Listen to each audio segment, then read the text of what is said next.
اور میری بہنوں تمہاری بڑی ذمہ داری بنتی ہے.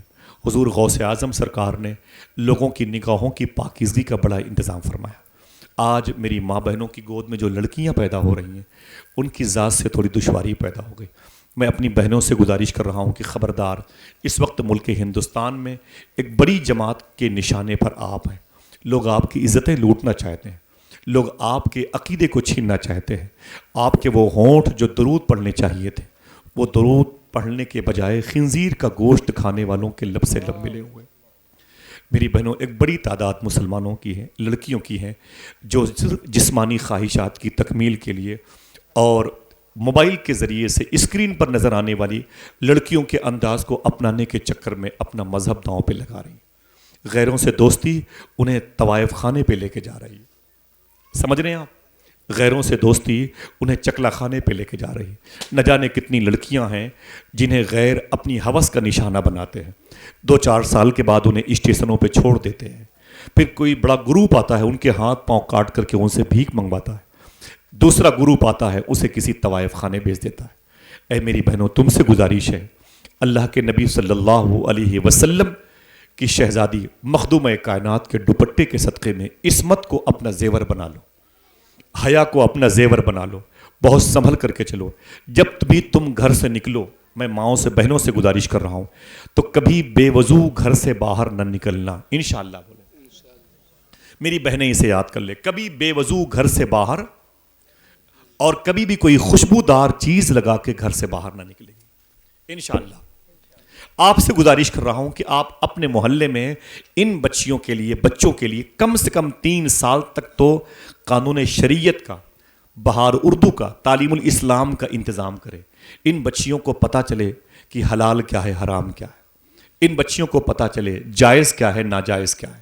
ان بچیوں کو پتہ چلے اہل بیت کسے کہتے ہیں، اعلیٰ حضرت کا عشق کسے کہتے ہیں. ان بچیوں کو پتہ چلے کہ غیر مرد سے نگاہوں کو ملانے کے عذابات کتنے زیادہ ہیں.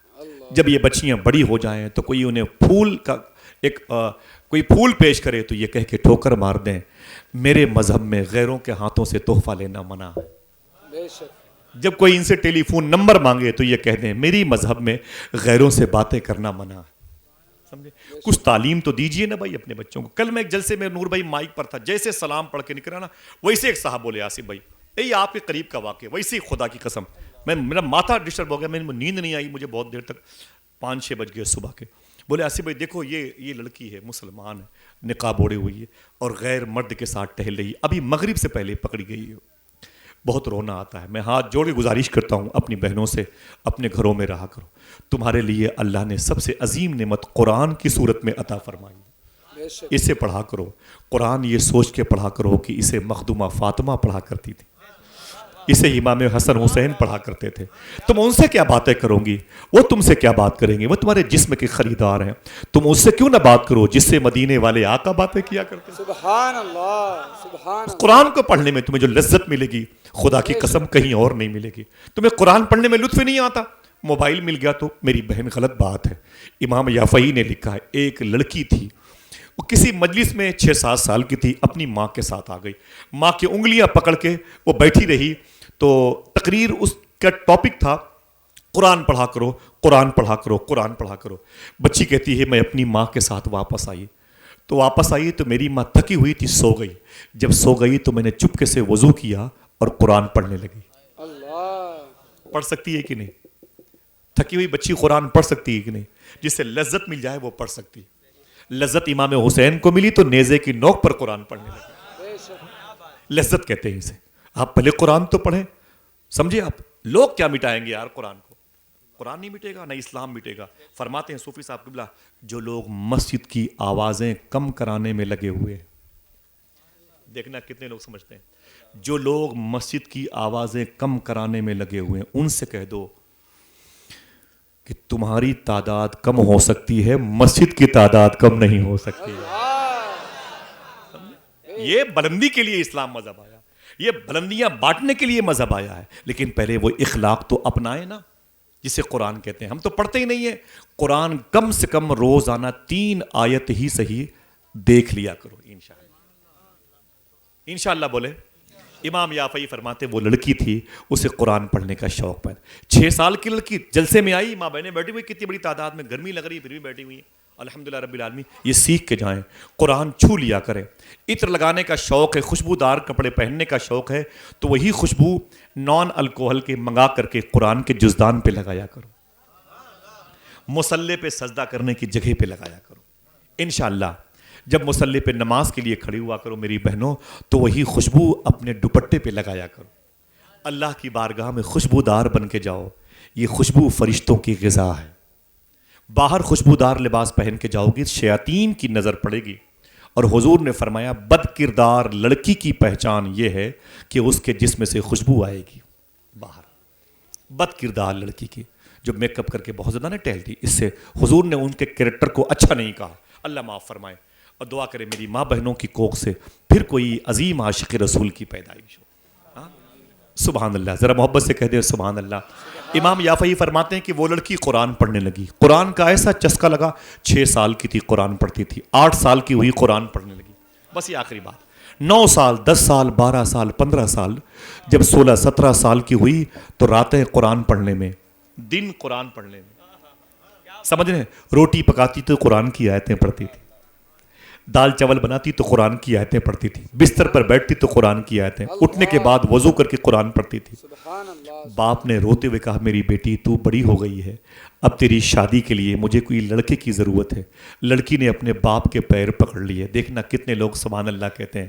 اس نے کہا نا نا نا میرے باپ، ابھی اتنی جلدی ہی کیا ہے میری شادی کی، ابھی مجھے کچھ دن اور قرآن پڑھنے دیا جائے. اللہ اللہ. ابھی کچھ دن اور قرآن پڑھنے دیا جائے. لڑکی رونے لگی. باپ نے کہا نا میری بیٹی، جس کی بیٹی جوان ہوتی ہے، کس مصیبت میں جان ہوتی ہے، اپنے ماں باپ کے کلیجے پر ایک بھاری چٹان ہوتی ہے. اللہ بڑی نعمت ہوتی ہے بیٹی. میرے گھر میں بھی ہے، میں بھی جانتا ہوں کہ دوسروں کی امانت ہے. میرے شیخ حضور شاہ صوفی سلطان میاں شاہ صاحب قبلہ قریب میں سے یہ شباہت میاں صاحب بیٹھے ہوئے تھے. ان کی بہن کی شادی ہوئی تو ان کے والد صاحب رو رہے تھے.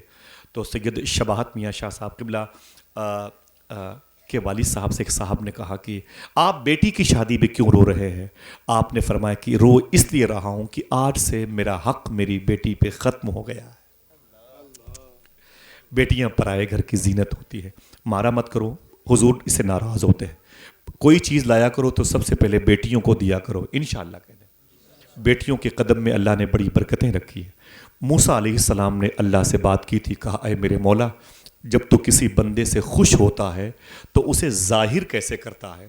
موسیٰ علیہ السلام نے کہا جب میں کسی بندے سے خوش ہوتا ہوں، اللہ نے فرمایا تو اے موسیٰ میں اس کے ہاں مہمان بھیج دیتا ہوں. سبحان اللہ. جتنے لوگ مہمان کے آنے سے خوش ہوتے ہیں وہ سبحان اللہ کہہ رہے ہیں، سبحان اللہ. اور جتنے لوگ پچھلے دروازے سے چلے جاتے ہیں وہ شاید خاموش ہیں. جب اللہ کسی بندے سے خوش ہوتا ہے تو اس کے ہاں، بہت دھیرے بول رہے بھائی، ڈر رہے ہو کہیں ایسا نہ ہو کہ جلسے کے بعد سب میرے ہاں چلے. ہاں. دوسرا سوال تھا موسیٰ علیہ السلام کا، بولنا بولنا بولنا. آپ نہیں بولو گے، درو دیوار بولیں گے. یہ نیم کے پودوں کی یہ مبارک پتیاں بولیں گی. موسیٰ علیہ السلام کہتے ہیں میں نے کہا میرے مولا، اپنے تو بندوں سے کسی ایک بندے سے بہت زیادہ بہت زیادہ بہت زیادہ اگر خوش ہوتا ہے، خدا کی قسم یہ جملہ ایسا ہے کہ ماں بہنیں خوش ہو کر کے رو سکتی ہیں، ان کی آنکھ میں آنسو آ سکتے ہیں. کیا فرمایا موسیٰ علیہ السلام نے؟ میرے مولا جب تو کسی بندے سے خوش ہوتا ہے تو اسے ظاہر کیسے کرتا ہے؟ تو وہ کہتے ہیں کہ اللہ نے فرمایا کہ جب میں کسی بندے سے خوش ہوتا ہوں تو اس کے ہم مہمان بھیجتا ہوں. تو پھر فرمایا کہ اے میرے مولا جب تو کسی بندے سے بہت زیادہ خوش ہوتا ہے تو کیا کرتا ہے؟ اللہ فرماتا ہے اس کے ہاں بیٹیاں پیدا کرتا ہوں.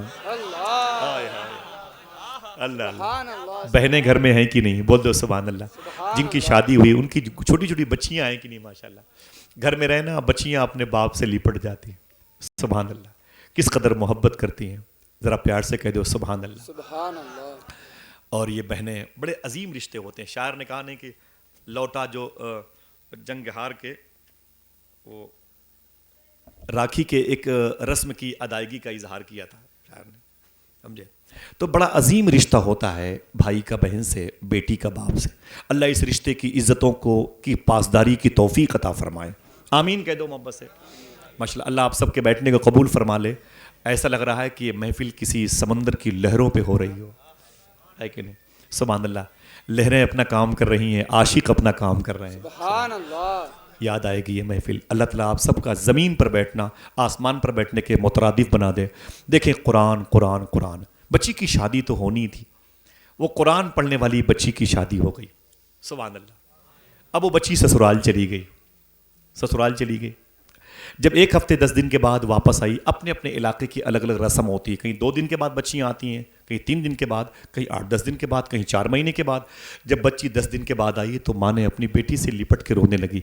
بچپن سے پالا تھا, پیٹ میں اسے رکھا تھا, اپنا دودھ نہیں خون پلایا تھا, اپنی روٹی اس کے حوالے کی تھی, گیلے بستر پہ وہ سوئی تھی, سوکھے بستر پہ بیٹی کو سلایا تھا, اپنا پیٹ کاٹ کے اپنی بیٹی کو پالا تھا. کیوں نہ روتی؟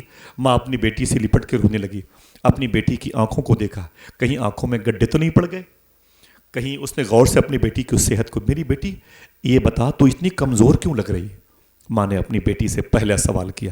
بیٹی دلہن بن کے سسرال گئی تھی, پہلی مرتبہ میکے آئی ہے. اس نے کہا میری ماں آپ کو کیا لگتا ہے؟ کہا میری بیٹی 10 دن میں تیری صحت کچھ کمزور ہو گئی. کیا تیرا شوہر تجھ سے محبت نہیں کرتا؟ تیرا سسر تجھے بیٹی نہیں کہتا؟ تیری ساس تجھے بیٹی نہیں مانتی؟ تیرے گھر کے اور لوگ تجھ سے ادباً شریعتاً جو حد ہے اس حساب سے پیار نہیں کرتے؟ لڑکی رو کے بولی مجھے گھر سے نکلنے کے بعد اللہ کا شکر ہے کہ گھر ہی ملا ہے. میں گھر سے نکلی اور گھر میں گئی. میری ماں سسرال میرا گھر ہے, گھر کے لوگ بڑے اچھے ہیں, میرا شوہر مجھ سے محبت کرتا ہے, سسر مجھے بیٹی کہتا ہے, ساس مجھے بیٹی مانتی ہے, کوئی تکلیف نہیں ہے. بولے میری بیٹی پھر تجھے تیری صحت کیوں متاثر ہے؟ لڑکی رو کے بولی کہ امی رونے کی وجہ یہ ہے کہ اب مجھے قرآن پڑھنے کا وقت نہیں ملتا. میری صحت کی کمزوری کا راز یہ ہے, اب میں قرآن پڑھ نہیں پاتی. پہلے راتوں کو عشاء کے بعد بیٹھتی تھی, فجر کی اذان ہو جایا کرتی تھی. اب دوسروں کی خدمت کرنے کی ذمہ داری ملی ہے. اب سسرال میں کھانا پکانے کی بڑی ذمہ داری ہے. اے میری ماں مجھے قرآن پڑھنے کی توفیق جو پہلے ملی تھی اب کم ہو گئی ہے. اللہ شاید مجھ سے ناراض ہے. نہ میری بیٹی اپنے شوہر کی خدمت کر, اللہ راضی رہے گا.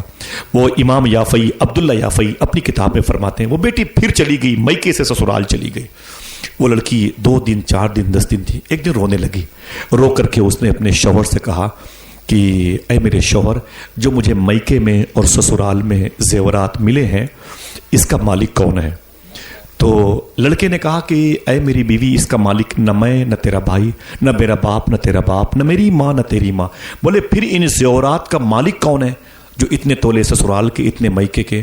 لڑکا پڑھا لکھا تھا, اس نے کہا یہ سارے زیورات کا مالک اگر کوئی ہے تو وہ تم ہو. اے میری بیوی یہ تیری پراپرٹی ہے, اس کی مالکن تو ہے, یہ تیری میراث ہے, یہ تیرے دسترس میں تیرے انڈر میں ہے. اتنا سنا تو لڑکی کہتی ہے میں نے جھولے میں سارے زیورات رکھے, جھولے میں سارے زیورات رکھے اور رکھ کر کے اپنے شوہر کی انگلیاں پکڑی, بازار چلی گئی. جویلرز کے پاس میں نے سارے زیورات بیچ دیے. بولے کیا کر رہی ہے؟ میں نے کہا میری مرضی ہے, زیور میرے ہیں. میں نے سارے زیورات کو بیچ دیے. جب زیورات میرے سب بک گئے تو اس کے بعد میں نے نوٹوں کی گڈی لے کر کے اس بازار گئی جس بازار میں لڑکیاں بکتی تھیں, لڑکے بکتے تھے, حسین چہروں پر قیمتیں لگائی جاتی تھیں.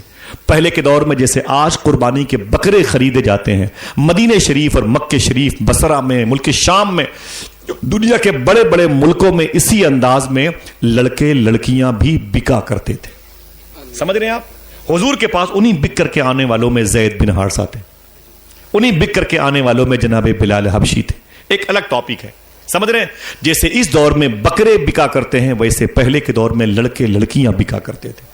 وہ لڑکی بازار گئی حسن کی منڈی میں اور سب سے بڑے ٹھیکیدار سے کہا اس منڈی میں کوئی سب سے حسین لڑکی ہے, سب سے قیمتی رقم دے کے جسے خریدی جا سکتی ہو. ٹھیکیدار نے کہا ایک لڑکی بڑی حسین ہے, بڑی دوشیز عظیم ہے, جس کے لب و رخسار کا, جس کے حسن کا جواب نہیں ہے, لیکن اس کی قیمت بہت زیادہ ہے. لڑکی نے کہا کتنی؟ اس نے بتائی قیمت. اس لڑکے نے اپنے جھولے سے ساری قیمت نکالی اور اس ٹھیکیدار کو دیا. اس لڑکی کو خرید لیا. اس کا شوہر تعجب میں یہ کیا کرے, پاگل ہو گئی. زیورات بیچ دیے, لڑکی خرید لیا. اس لڑکی کا ہاتھ پکڑا, اپنے شوہر کا ہاتھ پکڑا, اسے لے کے اپنے گھر آئی اور گھر میں الگ الگ بٹھا دیا. کہا بیٹھ جاؤ. قریب کی مسجد کے امام کے پاس گئی اور امام صاحب کو بلا کے لائی اور امام صاحب سے کہا اے امام صاحب کوئی خاموش نہ رہے, اس درد کی آواز کو شیئر کرے. اس نے کہا, لڑکی نے کہا اے امام صاحب یہ لڑکی میں خرید کر کے لائی ہوں، آپ اس لڑکی کو میرے شوہر کے نکاح میں کر دیں۔ شوہر سے کہا اس لڑکی سے آپ شادی کر لیں، اپنی راتیں اس لڑکی کے ساتھ گزارا کریں، مجھے قرآن پڑھنے کی توفیق دلوا دیا کرائے۔ میں اللہ سے باتیں کرنا چاہتی ہوں، میں حضور سے باتیں کرنا چاہتی ہوں، میں امام حسن و حسین کے پاکیزہ کردار کو قرآن میں دیکھنا چاہتی ہوں، میں مخدوم کائنات کے دوپٹے کی عصمتوں کی خوشبوؤں سے اپنی قلوب کو مستنیر کرنا چاہتی ہوں، میں وہ قرآن پڑھنا چاہتی ہوں راتوں کو اٹھ کر کے تنہائی میں جس قرآن کو صدیق و عمر و عثمان و علی نے پڑھا۔ سبحان اللہ۔ اے میرے شوہر، اپنی راتیں اس لڑکی کے ساتھ گزارا کر اور مجھے قرآن پڑھنے دیا کر۔ اللہ اللہ امام یافعی فرماتے ہیں اس لڑکی کا اتنا بڑا مرتبہ ہوا جس کی دعائیں قبول نہ ہوتی تھیں، اس کے دوپٹے کے صدقے میں دعا مانگتا تھا، اللہ اس کی دعائیں قبول کر لیا سبحان کرتا۔ اللہ سبحان اللہ۔ ہاں، اگر لڑکیوں کو اس قسم کی تعلیم دی جائے، کوئی بہت مشکل نہیں ہے، کوئی بہت لوڈ نہیں ہے۔ اے میری ماں بہنوں، تم پر بڑی ذمہ داری ہے، تمہارے بچے عاشق رسول ہوں گے تب یہ حالات سدھریں گے، تمہارے بچے حضور پر درود پڑھیں گے تب بیماریاں دور ہوں گی، تمہارے بچے قرآن پڑھیں گے تب ماحول سے کثافتوں کا خاتمہ ہوگا اور پھر ایک بہتر اسلامی ماحول ہوگا۔ جس گلی کوچوں سے گزرو گے لوگ کہیں گے واقعی غوث پاک کے ماننے والے اس شہر میں رہتے ہیں، سبحان اللہ۔ واقعی غوث پاک کے چاہنے والے اس بستی میں رہتے ہیں، واقعی غوث پاک سرکار سے محبت کرنے والے اس دیار میں رہتے ہیں۔ سمجھ رہے ہیں؟ سراپا گرد آلودہ لبادہ کر کے بیٹھے ہیں، اللہ تیرے کوچے میں مرنے کا ارادہ کر کے بیٹھے ہیں۔ بھروسہ ہے مسیحائی پہ تیری اس قدر آقا، ہم اپنے درد کو حد سے زیادہ کر کے بیٹھے۔ سبحان اللہ سبحان اللہ۔ دعائیں مانگ لو تم بھی شہ جیلان کے صدقے، سنا ہے آج وہ دامن کشادہ کر کے۔ اللہ باتیں ختم ہو گئی، کوئی گفتگو میں شرع کے خلاف کوئی بات نکلی، توبہ کرتا ہوں۔ استغفر اللہ کل ذنوبی یا ستار یا غفار، بحق حضرت محمد مصطفیٰ صلی اللہ علیہ وسلم وکون مع صادقین۔ سچوں کے ساتھ ہو جاؤ۔ 900 سال سے لے کے اب تک، اب سے لے کے امام مہدی تک جو سچوں کا سردار اسے شیخ عبد القادر جیلانی کا